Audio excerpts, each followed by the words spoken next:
Hi, I'm Karen Rice and welcome to my watercolour YouTube channel. I'm going to be painting a step-by-step tutorial of sheep in spring, and this is as a request from subscribers who wanted me to do a spring painting of my sheep in winter. So it's the same format except the background now is spring, it's trees, they're in a lovely meadow, and I've used Brusho to create the textures as well as using salt and spattering techniques. So shall we get started? For a full list of all the materials I'm going to be using in this tutorial, please see the description below. As you can see, I've drawn out the sheep on my 300 grams rough paper, and I have masked the bodies out with masking fluid. And you can, instead of masking fluid, if you don't have any or don't like it, you can use some framing tape or masking tape to block out the sheep, and it's really just to protect them from the Brusho and the spattering. I'm painting my sky wet in wet with a mixture of Ultramarine and Cerulean, and leaving some gaps for the clouds.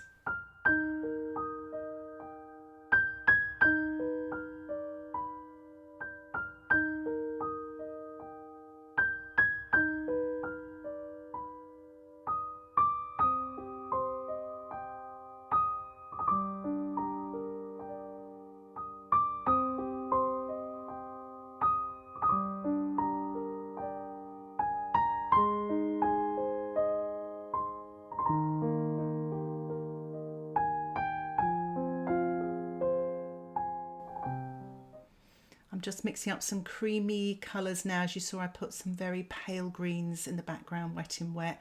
This is damp into wet. I'm using my size 10 brush just to create some imaginary trees in the background here behind the sheep, just making the paint a little bit darker and a bit creamier with the mix of Ultramarine and Quinacridone gold. If you don't have Quinacridone gold, you could use raw sienna.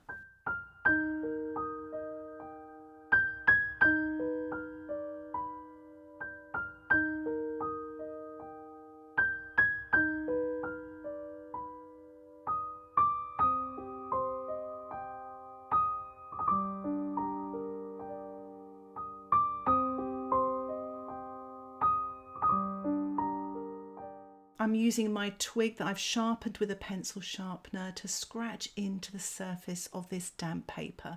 It creates dark lines because the paint runs into the scratch.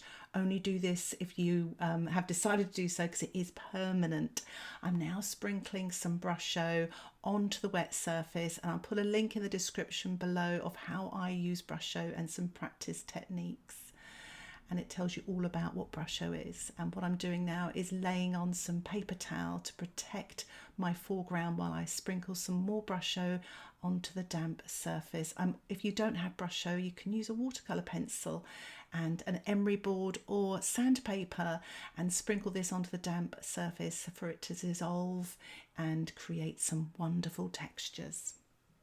I'm now spritzing my watercolour pencils and my Brusho just to get a little bit more of a reaction and get the Brusho sort of spreading out a little bit. Almost becomes almost like fireworks sometimes, but it does sort of disperse, and you can see these other colours in the moss green and the black that I used. And I'm spattering now some limey green paint.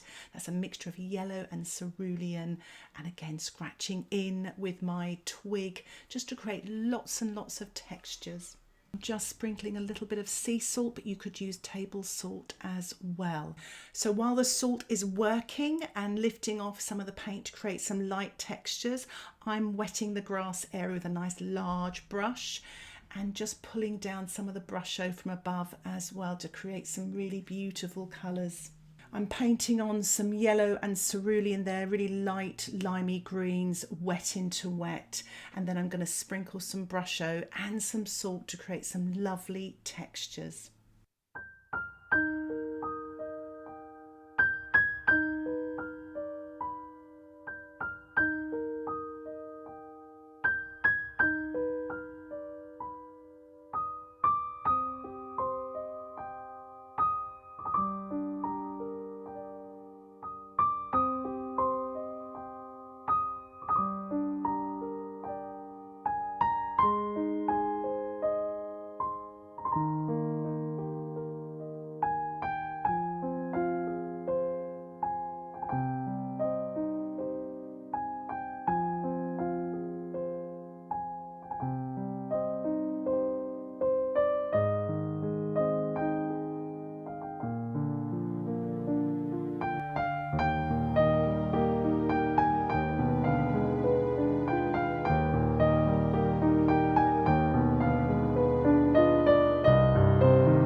As you can see, I had so much fun, and look what that salt has done. It's created all these beautiful wild flowers in this meadow, and I'm spattering some white paint now, wet on dry, with my size 4 brush.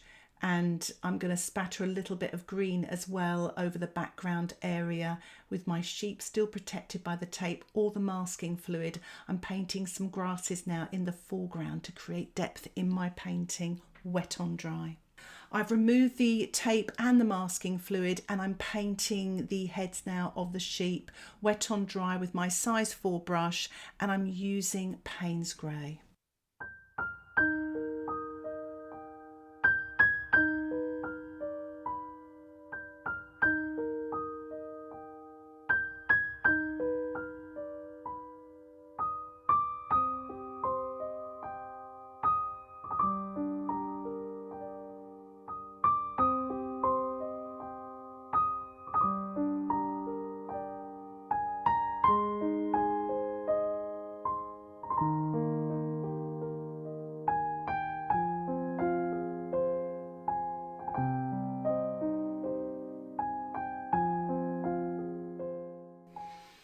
As you saw there, I painted the legs as well in with Paynes grey, wet on dry, and I'm painting some of the shadows on the body with a mixture of ultramarine with a touch of pink and a touch of yellow. And this is wet on dry, and I'm softening so that I don't get a hard edge with a damp brush.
My painting has dried off now, and I'm just painting some grasses at the feet of the sheep just to kind of ground them so they don't look like they're floating. I'm just using a dark green and then some lighter greens, and I'm even using some white gouache and yellow to create some lighter grasses to sort of push them back a little bit and to create depth in my painting. And I've actually used my size 4 brush here and some of the spattering marks that went astray to create some birds flying, to create some more life in my painting. I've allowed my painting to dry, and I'm just building up some more shadows on the sheep, wet on dry with my size 4 brush, with the same mixture as I used before, ultramarine, touch of pink, touch of yellow, to create this sort of blue-grey colour. And I'm softening here, as you can see, and it just makes them look a little bit more 3D. I'm finishing off now with a spatter of white gouache. It just gives a little sparkle, and it stops me from painting anymore. Remember, watercolour is less is more.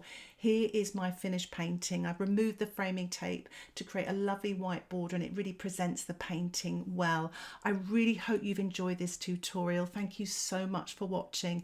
If you'd like to watch more tutorials like this, don't forget to subscribe to my YouTube channel. And if you have any comments or questions, please don't hesitate to ask me and put them in the comments section below. If you'd like to watch longer tutorials with lots more tips and techniques, colour mixing, and get access to sketch outlines of the paintings, why not think about joining my Patreon membership? It is ad-free and you can cancel anytime. If you have any questions about the membership, please put them in the comments section below. Thank you again for watching. Happy painting. Bye for now.